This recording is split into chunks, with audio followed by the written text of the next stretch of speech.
Au centre des civilisations se trouvent des souvenirs oubliés, chargés en termes d'histoire, qui cependant se noient très souvent dans l'abstrait même d'une réalité choisie. Certains les considèrent pour ainsi dire comme étant désuets, vétustes, voire même dépassés.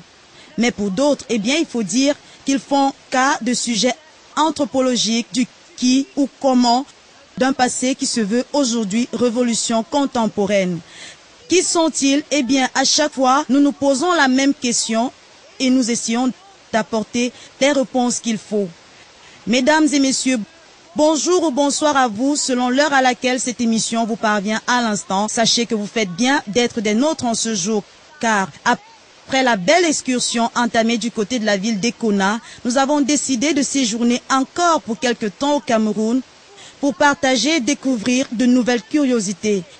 Eh bien, pour cette fois-ci, nous avons décidé de mettre nos pieds sur d'autres sentiers, notamment dans la région de l'ouest du Cameroun et plus particulièrement dans le département des Bamboutos. Il faut dire quand même qu'ils sont au nombre de 16 villes et villages dans ce département, mais nous allons plus nous accentuer à faire la visite de nos quatre environs, à savoir Bangang, Bamendida, Mbouda, et actuellement nous sommes tout juste devant les chutes de la Métier. J'espère que vous êtes contents d'être avec moi. Allez, c'est ici que l'émission démarre.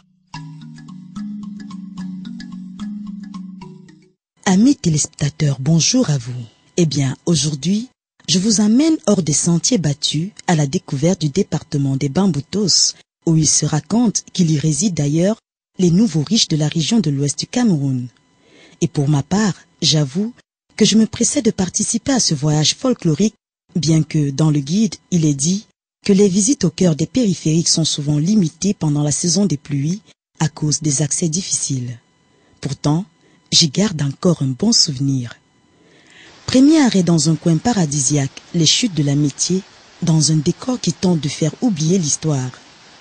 Il se raconte pourtant que des milliers d'opposants camerounais qui luttaient pour l'indépendance dans les années 50 à 60 ont été jetés dans le bassin de ces chutes. Mais encore, c'est un lieu mystique, sacré, utilisé souvent pour des rituels qui font aussi sa curiosité. Après une séance photo, voilà que débutent nos misères. Sur la route, pas l'ombre d'un seul engin de transport libre pour nous conduire jusqu'à Bamendida. Alors, sous ce soleil accablant, nous avalons des kilomètres entiers de marche jusqu'à Bafunda, où nous empruntons enfin une moto. Et même, jusqu'ici, personne ne sait où se trouve exactement cette chaufferie. Pas de chance. Mais nous continuons à puiser dans l'histoire une fois arrivés à Mbouda, le centre-ville, pour comprendre un peu plus l'histoire. La principale richesse des Bamboutos est sans pareil son sol. Ici, en effet, pas besoin de gaspiller ne serait-ce qu'un maigre centimètre de sol. Cette extrême richesse et l'ardeur au travail des populations font des Bamboutos l'un des greniers au Cameroun et d'Afrique centrale.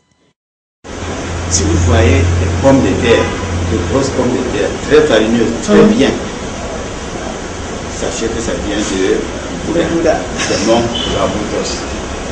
Nous voyons l'ail, la tomate. Quand vous voyez de belles tomates là, jolies là, ça vient de Mbouda. Les choux, quand vous voyez les choux, les bons légumes là, très bons légumes, sachez que ça vient de Mbouda. En gros, toutes les belles nourritures du Cameroun, à 80% viennent de Mbouda. C'est donc les terres bénies que Dieu a bénies. Et que les hommes ont continué à contribuer à voir venir davantage. Quand Dieu vous donne et que vous respectez, que vous honorez, il donne davantage. Il bénit davantage. Je crois que et la richesse culturelle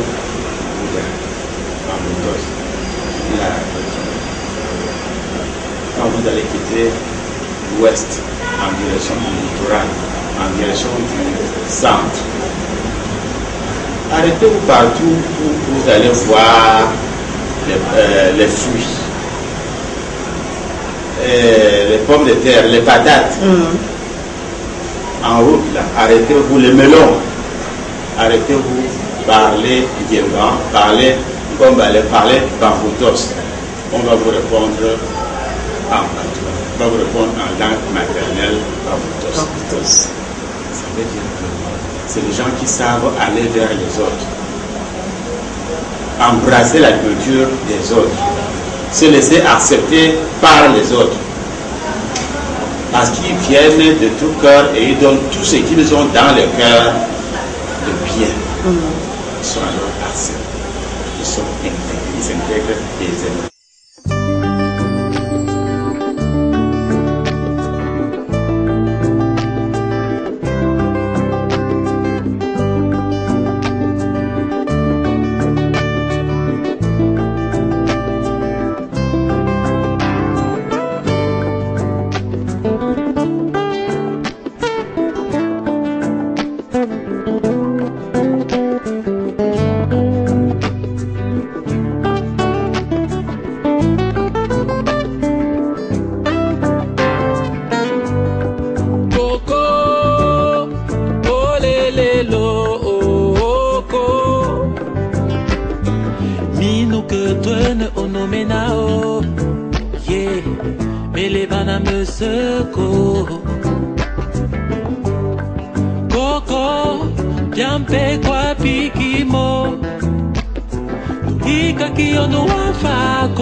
En effet, les pommes de terre, le maïs et le haricot, la tomate, le tapioca issus des plantations des Bamboutos ne garnissent pas seulement les tables des principales villes du pays, mais aussi du Gabon et de la Guinée équatoriale. Les Bamboutos, c'est surtout le principal producteur national d'avocats, la bandière nationale d'Embouda. Ce que je garde surtout ici en tête, ce sont les sourires et les saluts des femmes, des enfants, l'entraide des hommes pour désembourber par exemple notre voiture du côté de Bamungong, des valeurs que corroborent ainsi tous les dires d'un de ces élites Bamboutos, l'honorable David Manfo. Les valeurs des Bamboutos, les valeurs naturelles. Les Bamboutos ont la chance d'avoir cette position géographique. Les Bamboutos sont limitrophes avec le nord ou la région du nord-ouest, limitrophes avec la région du sud-ouest, avant d'être un sous-ensemble de la région de l'ouest. Les Bamboutos ont cette richesse culturelle qu'ils reçoivent beaucoup des autres régions et en donnent autant. Les valeurs de partage, quoi. Ils partagent les mêmes valeurs, beaucoup de valeurs culturelles avec les autres régions. Et ils sont généreux. Ça veut dire qu'ils donnent aussi sans compter. Raison pour laquelle peut-être Dieu le leur retourne sans compter. Parce que vous avez dit, quelqu'un dit tout à l'heure qu'on remarque que les Bamboutos sont riches. Oui, c'est une richesse naturelle, c'est une richesse normale. Car partout où ils se retrouvent, ils ont le même réflexe, ils ont une belle enfance. Déjà à l'âge de 3 ans, 5 ans, vous voyez les enfants avec le panier l'arracher sur la tête, avec les œufs sur la tête, avec les biscuits sur la tête. Et vous allez les retrouver également au champ avec leur maman. Vous allez les retrouver dans les plantations avec leur papa. Il n'y a pas de temps pour la caresse. Dès l'enfance, on leur met ça dans le sang. On leur met le travail, l'amour du travail dans le sang, dans les réflexes. Et c'est pour cela que vous allez retrouver les Bamboutos partout, intégrés. Pourquoi? Parce qu'ils ont des valeurs morales très développées. Qui fait confiance à un Bamboutos ne regrette pas. Chez tous les grands opérateurs économiques que vous connaissez dans ce pays, chez tous les grandes personnalités que vous connaissez dans ce pays, quand vous prenez 10, vous allez avoir 6, 7 Tchéquie, vous allez trouver un Bamboutos qui est un homme vraiment maison. Un homme maison à qui on fait parfaitement confiance, comme s'il n'était né que dans la famille. C'est une valeur inestimable. Ils savent faire confiance, ils savent vérité. C'est une valeur morale très.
Mais nous continuons notre balade du côté du monastère de Babété, qui occupe un site de 19 hectares comprenant le couvent, des bâtiments d'accueil et d'hébergement, une salle de conférence, une chapelle, une école primaire.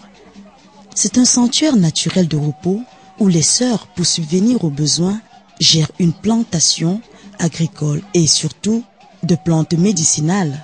Après un petit repos bien mérité, nous reprenons la route pour cette fois aller à la découverte de l'histoire traditionnelle des Bamboutos, celle des significations des patronymes, explique que les principales chefferies supérieures au groupement Bamboutos sont Bangang, qui signifie celui qui aime la vérité, Bacham, en français hospitalier, puisque durant des guerres, des gens allaient s'y réfugier, Babadjou, qui veut dire conquis par les âmes, Bagam, antilope, Bamisingé, qui signifie élastique, Bameso, instable, Bamekumbo, qui d'après ce qui se dit, ne furent pas assez intelligents pour comprendre les ruses des Bamenjida, d'où leur nom Menkumbo.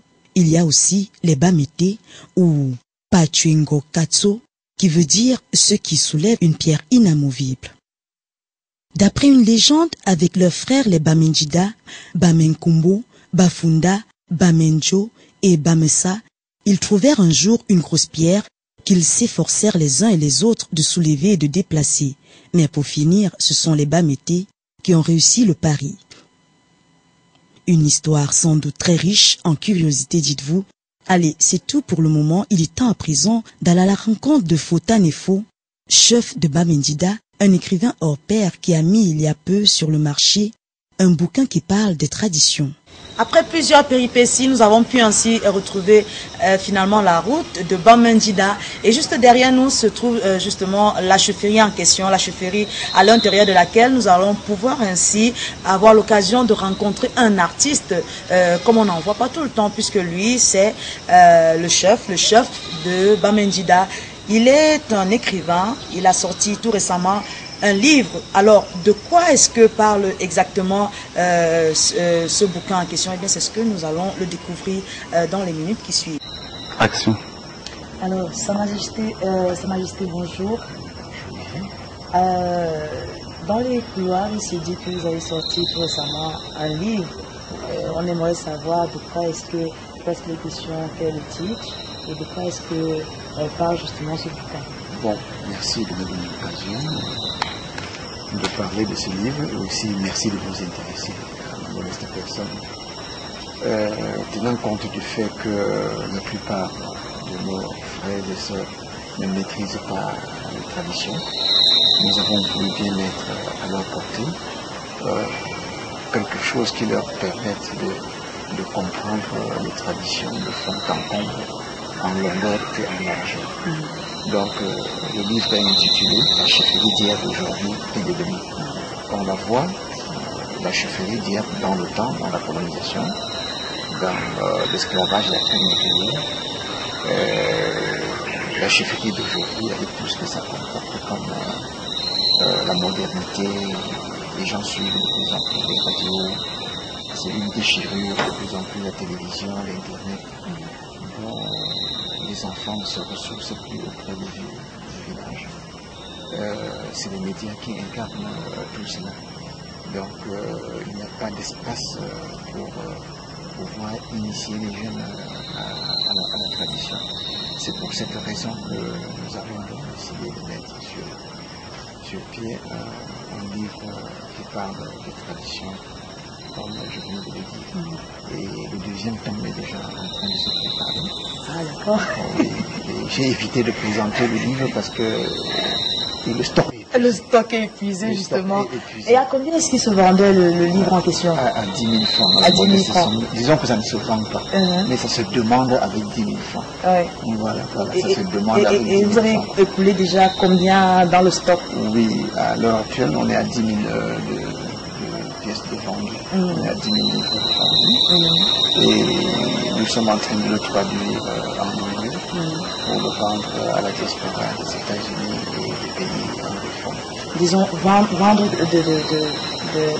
la culture d'Amérique, plus particulièrement à travers tous les autres pays. Je me rappelle également que Sa Majesté, c'est un garant de la tradition, puisqu'il a mis sur pied un musée des traditions.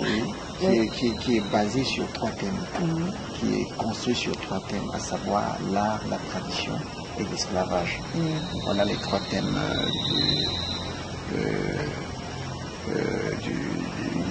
du musée. Est-ce que les gens viennent quand même se ressourcer ici à l'intérieur de ce musée? Oui, bien sûr. Les charters du livre dit que les étudiants tant de l'université de Tchon, Yaoundé 1, Yaoundé 2 et autres viennent faire des recherches, c'est presque un centre de recherche. Et en matière de fréquentation, nous avons plus de 150 visiteurs le mois.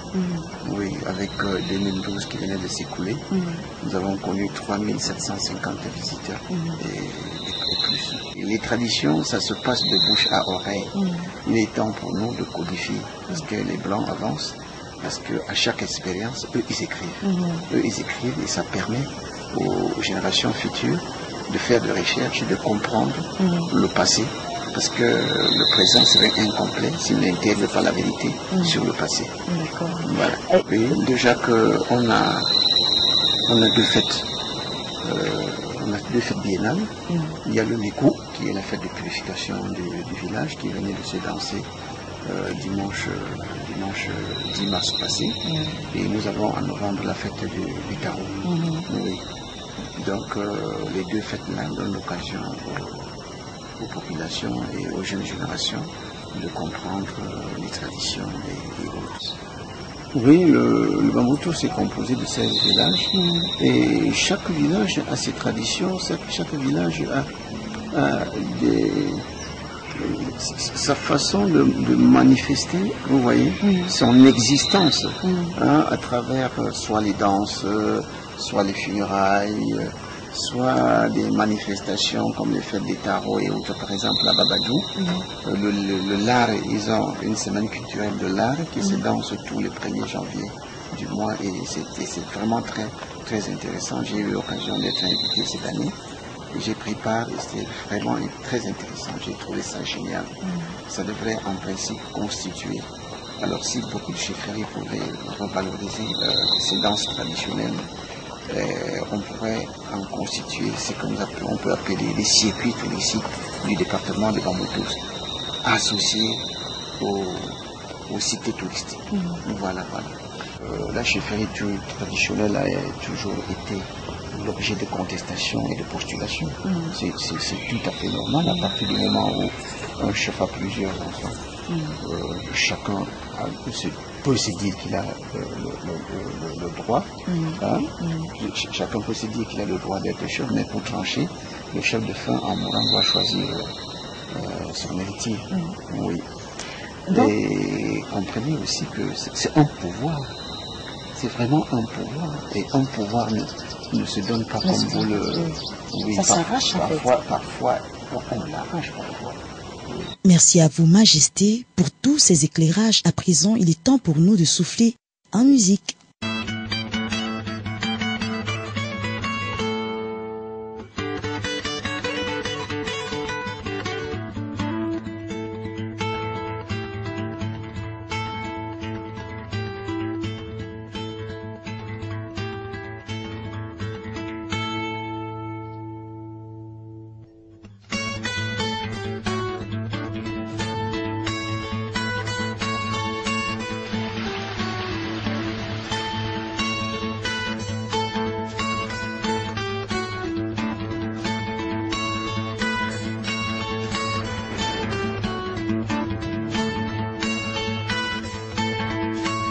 I wanna know. I wanna know.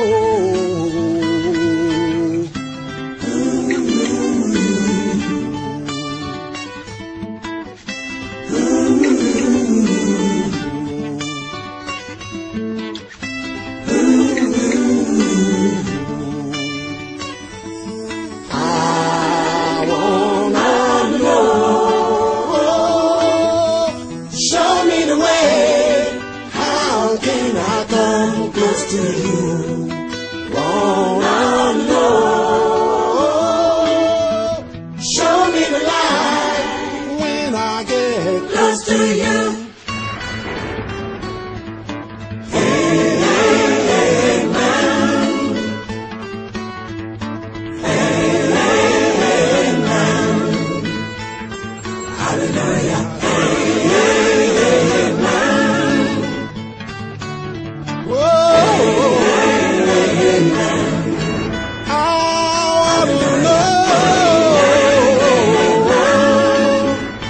I wanna know.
Rendez-vous pour le 12 avril pour justement cette dédicace-là.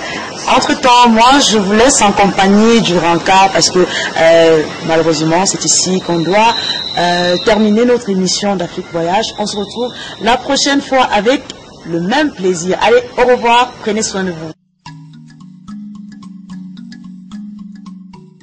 Bienvenue à vous si vous nous retrouvez à l'instant, aujourd'hui dans le cadre du rencard accompagnant le spécial numéro délivré au Bamboutos.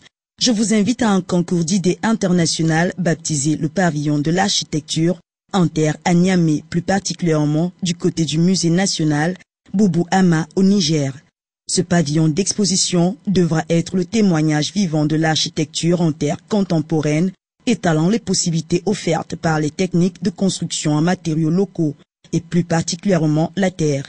Avis à tous ceux intéressés par ce projet, la date limite de réponse est fixée au 15 mai prochain. Et puis, si vous passez ces jours du côté du Sénégal, sachez bien que je vous ferai découvrir une histoire drôle, celle de la petite souris et le grand lama. Une très belle fable d'inspiration tibétaine où l'on invite avec sagesse et légèreté à ne pas camoufler son identité ni à se laisser piéger par ses peurs. Il s'agit d'un spectacle librement adapté du livre de Diane Barbara qui se jouera au Sénégal le 10 avril du côté de l'Arbre à Palab. Mais avant ce rendez-vous, je vous propose un voyage polisson aux rives de la sensualité, léger ou sérieux, des contes grivois du XIVe siècle feront leur grande présentation toujours sur ce site du Sénégal sous l'appellation Le mot et la chose. Dans cette mise à nu qui aura lieu du 6 au 13 avril prochain, Bernard Lefranc met en scène une comédienne avec à ses côtés un coton de clair-obscur où le corps s'esquisse au lieu de se montrer et où la voix caresse. Et puisqu'on est actuellement au Cameroun, eh bien je vous invite à l'heure du compte le 6 et 20 avril à 14 h du côté de l'IFC, agence de Yaoundé, où auront lieu les mésaventures de Coco, un jeune garçon qui apprend très tôt comment une bonne action est très mal récompensée, et enfin Koulou, encore Koulou, et rien que Koulou de Stéphane Alima, qui nous dit pourquoi les porcs fouillent-ils le sol avec leurs groins. Toutes les réponses seront apportées une fois lors de cette représentation. Alors, c'est tout pour le moment. J'espère que vous avez aimé cette édition. On se retrouve, je l'espère, très prochainement pour de nouvelles aventures à leur bonsaï.